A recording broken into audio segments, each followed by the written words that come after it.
Welcome back to the GSMC Sports Podcast. As now we are going to be continuing on our season previews for all 32 NFL teams. Today we have the Indianapolis Colts. And with the Colts, obviously a team that had seemed to have sort of middling expectations, but last year showed a ton of promise. Now it starts, of course, with Anthony Richardson, who they took 4th overall in the 23 draft.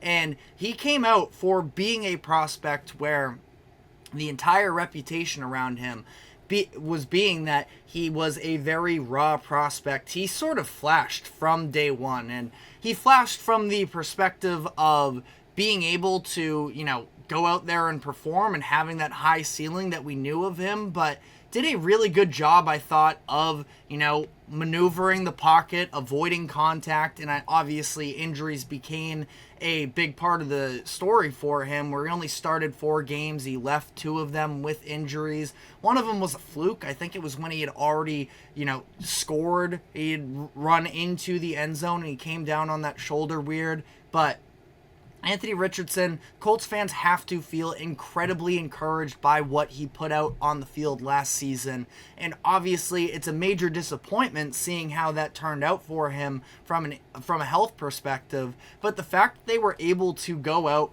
win 9 games, and be in contention for a playoff spot, if it weren't for that stupid play that I don't want to dive into too much because the majority of people listening probably won't even remember, but that 4th down call where it was Gardner Minshew in, he tried to check it down to a running back that wasn't Jonathan Taylor. Jonathan Taylor wasn't even in on the play on that play. Just, whole side point there. But, the Colts were right on the edge of making the playoffs last year, which would have been an extreme, exceeding expectations. And they have to feel like they're probably in a pretty good situation to do so again this year. And when you look at Anthony Richardson, you look at some of the moves they made this offseason in trying to shore up the options around him. They re-signed Michael Pittman Jr. to a new contract. They go out and they get Adonai Mitchell with, I think it was the 51st overall pick,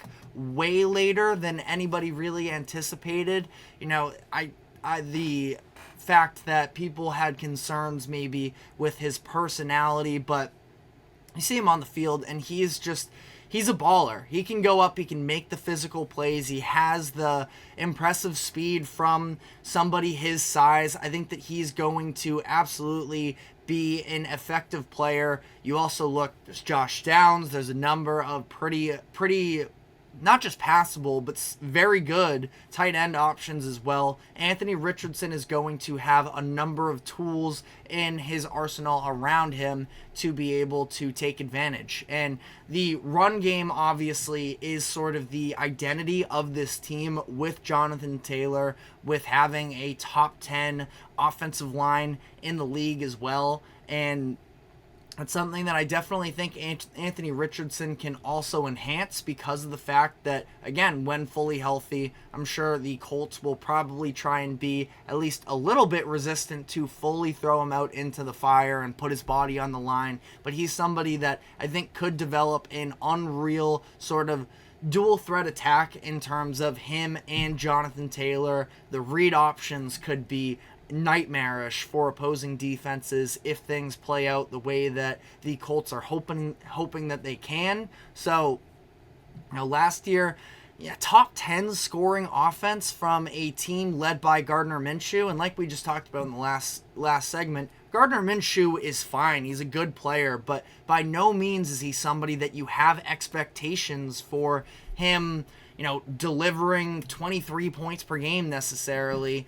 And, maybe I'm being a little bit harsh there to some degree, but you have to feel like, there's probably going to be some moments where it looks like Anthony Richardson is a quarterback that only had, sub 15 starts when he was in college at Florida. But I think that ultimately, if he's able to iron out some of those accuracy concerns, he's going to be a scary player. Shot says, people are saying Richardson is like Lamar Jackson's running ability and Josh Allen's arm strength. Is it an overreaction? to say that that's what he is today, yes, that's an overreaction. But in terms of what his projections are, I mean, you look at him, he is a friggin' tank. And he probably doesn't have, I'd be curious to see what the differences are in terms of, top speeds between him and Lamar Jackson. I have to feel like he's probably a smidge slower than Lamar Jackson, but I think he has a real feel for it as well. And yeah, I mean, you look at him, he's a friggin' tank the way that he's built. And I think that he has all of the arm strength in the world. It's just, again, a matter of making sure that he can apply those physical attributes and convert them into the most beneficial way of applying them to the passing game itself. But he's going to be a scary player if he does hit his ceiling. When you look at the defense for the Colts last year, not stellar. You look across the team and you feel like there are a number of pretty good players, former first round picks in Kwity Paye and DeForest Buckner. I was a big fan of EJ Speed. They re-signed Zaire Franklin this past offseason, but outside of that defensive front, there are still a lot of things to kind of be asked of them, and that would probably be the situation where if you aren't going to be in on the Colts this year, it's probably going to be a combination of Anthony Richardson maybe making some mistakes every once in a while that hurt the Colts, and the defense on the other end not necessarily being able to make up for them. They played fine last year. They were, a little bit below average in the majority of categories, and again, hopefully you see some of these younger players. I mentioned, I think that Liatu Latu is going to be an incredible addition because you look at what they did this offseason. It was really more so than anything. They didn't go out and bring in any big-time names. It was more so just about solidifying their core, making sure they get them back. They get Zaire Franklin back on a new contract. Obviously, we talked about Michael Pittman Jr., but they bring back Julian Blackmon. They bring back Grover Stewart, their defensive tackle. And Latu is really the addition for them, where he's probably going to, I don't know, I'm curious what the playing time situation looks like for him, because there is already so much talent on that defensive front that the Colts, I'm assuming at least, they saw the draft board. It's like, this dude is just way too good to be sitting here. We can make him into the monster that we believe. I think neck injuries were part of the issue with him. So again, there are some red flags with Latu, but if he plays, he's going to be incredible in my opinion. Looking at their schedule here, Sharp Football Analysis has them with the 7th easiest schedule in the NFL this year, playing in the AFC South, of course. So, a division that I don't know if they necessarily fully get their credit in terms of they can be very competitive. The Texans coming out of nowhere last year, and the Colts, to be fair, are kind of one of those teams that almost feels like, because of the fact that they don't feel like this world beater that kind of brings down the division to some degree, but they're a good team. Them, the Texans, and the Jaguars are all in very good positions headed into next season.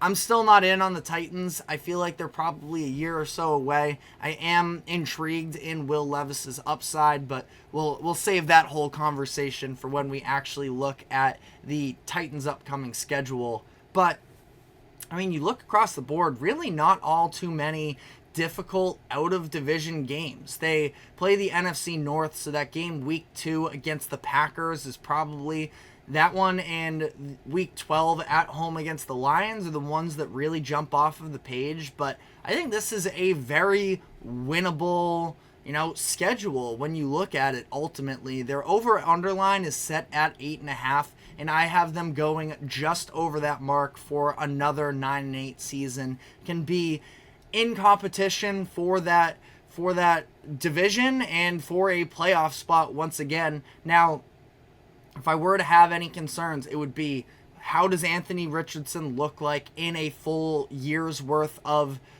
playing time? But I think that under Shane Steichen, he is a great offensive mind in my opinion.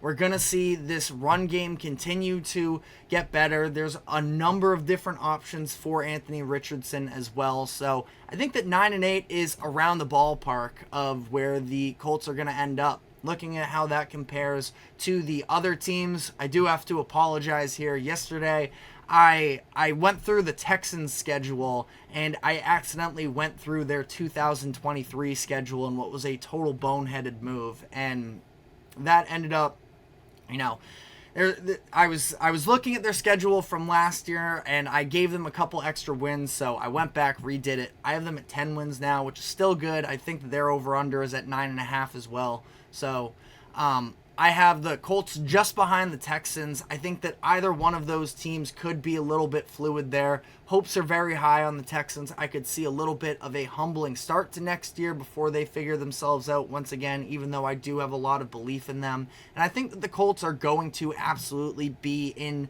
that conversation for the AFC South. And yeah, I worry about the defense a little bit, but ultimately I see another winning season coming for them. So let me know where your expectations are at for the Colts for next season. But we are now going to be taking our final break of the show. And when we come back on the other side, we have some MLB news to dive into with a big-time trade that was made yesterday.